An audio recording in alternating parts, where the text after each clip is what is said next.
Miss Thompson floated in a dream, now hovering bee-like she would stop entranced before some tempting shop, getting in people's way and prying at things she never thought of buying, now wafted on without a name until in course of time she came to Watson's boot shop. Long she prized at boots and shoes of every size, brown football boots with bar and stud for boys that scuffle in the mud, and dancing pumps with pointed toes, glossy as jet and dull black bows, slim ladies' shoes with 2-inch heel and sprinkled beads of gold and steel. How anyone can wear such things, but framed among the other stores something has caught Miss Thompson's eye. Oh worldliness, oh vanity! A pair of slippers, scarlet plush, sewn from a dark recess inside. Fat Mrs. Watson comes slip-slop to mind the business of the shop. She walks flat-footed with a roll, a serviceable, homely soul with kindly, ugly face like dough, hair dull and colourless as tow. A huge Scotch pebble fills the space between her bosom and her face. One sees her making beds all day.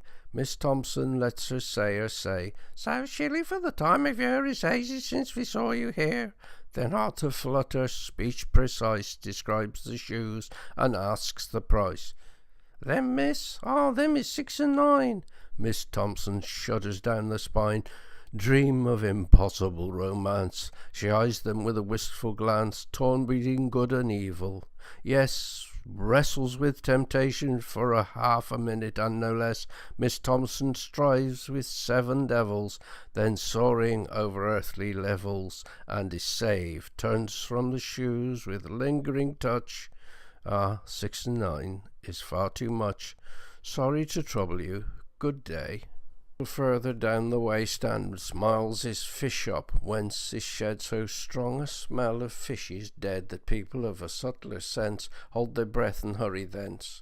Miss Thompson hovers there and gazes. Her housewife's knowing eye appraises salt and fresh, severely cons kippers bright as tarnished bronze, great cods disposed upon the sill, chilly and wet with gaping gill, flat head, glazed eye, and mute, uncouth, shapeless one old woman's mouth. A while she paused in timid thought, then promptly turned in and bought 2 kippers, please. Yes, lovely weather. 2 kippers, 6pence altogether. And in her basket laid the pair, wrapped face to face in newspaper.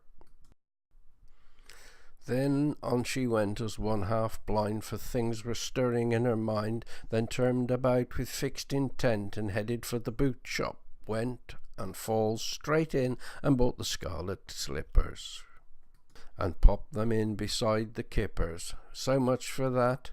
From there she tacked, still flushed by this decisive act, westward, and came, without a stop, to Mr. Wren the chemist's shop, and stood a while outside to see the tall, big-bellied bottles, 3, red, blue, and emerald, richly bright, each with its burning core of light. The bell chimed as she pushed the door, spotless the oilcloth on the floor, limpid as water each glass case, each thing precisely in its place, rows of small drawers, black-lettered each with curious words of foreign speech, ranked high above the other where the old strange fragrance filled the air, a fragrance like the garden pink, but tinged with vague medicinal stink of camphor, soap, new sponges, blent with chloroform and violet scent. Miss Thompson bowed and blushed, and then, undoubted, bought of Mr. Wren, being free of modern scepticism, a bottle for her rheumatism, and some peppermints to take in case of wind, an oval cake of scented soap, a penny square of pungent naphthalene to scare the moth, and after Wren had wrapped and sealed the lot, Miss Thompson clapped them in beside the fish and shoes. "Good day," she says, and off she goes, is led away to the pleasure of the town. Prying and peering, entering some, oblivious of the thought of home, the town brimmed up with deep blue haze, but still she stayed to flit and gaze, her eyes ablur with rapturous sights, her small soul full of small delights, empty her purse, her basket full. Then as she climbed the misty downs, the lamps were lighted in the town's small streets. She saw them star by star, multiplying from afar, till, mapped beneath her, she could trace each street, and the wide square marketplace sunk deeper and deeper as she went higher up the steep ascent. and all that soul uplifting stir, step by step, fell back from her, the glory gone, the blossoming shrivelled, and she, a small, frail thing, carrying her laden basket, till darkness and silence of the hill received her in their restful care, and stars came dropping through the air. But loudly, sweetly sang the slippers in the basket with the kippers, and loud and sweet the answering thrills for her lone heart on the hills. Those are short extracts from Miss Thompson Goes Shopping by Martin Armstrong, and the owners of the copyright have allowed its use for educational purposes. I hope you enjoyed that little expedition, shall we say, into poetry. This was one I read at school too many years ago to remember.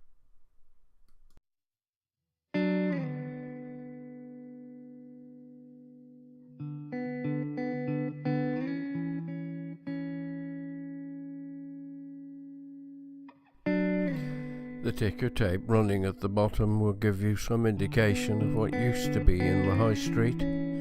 It's amazing to find there's only one shop selling food and actually making sausages. Not one coffee shop. Numerous drapers, milliners, glaziers, plumbers, and 2 bell hangers. Must have been job for people to hang bells in those days.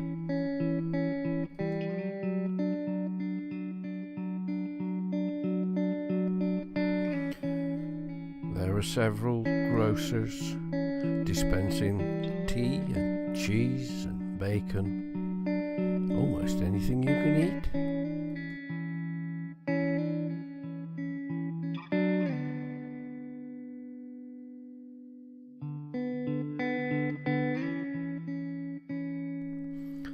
A number of the shops were mentioned as stocking Berlin wool. This in fact was the type of wool that was used for the cross-stitching and the needlework that the genteel ladies used to do in the afternoon.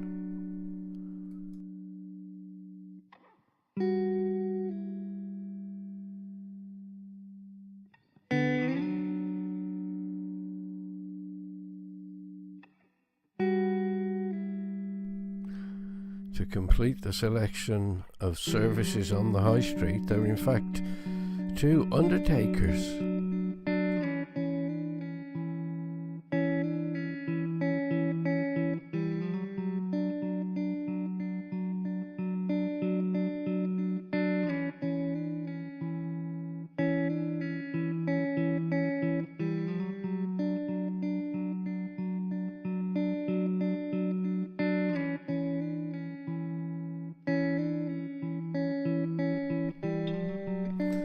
I was surprised to see the number of drapers that listed several different items, hosiery, millinery, and 2 or 3 of them were agents for insurance companies.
I haven't included every shop and business on the high street, as some of them just say who they are without actually giving a number, so it's job to locate them.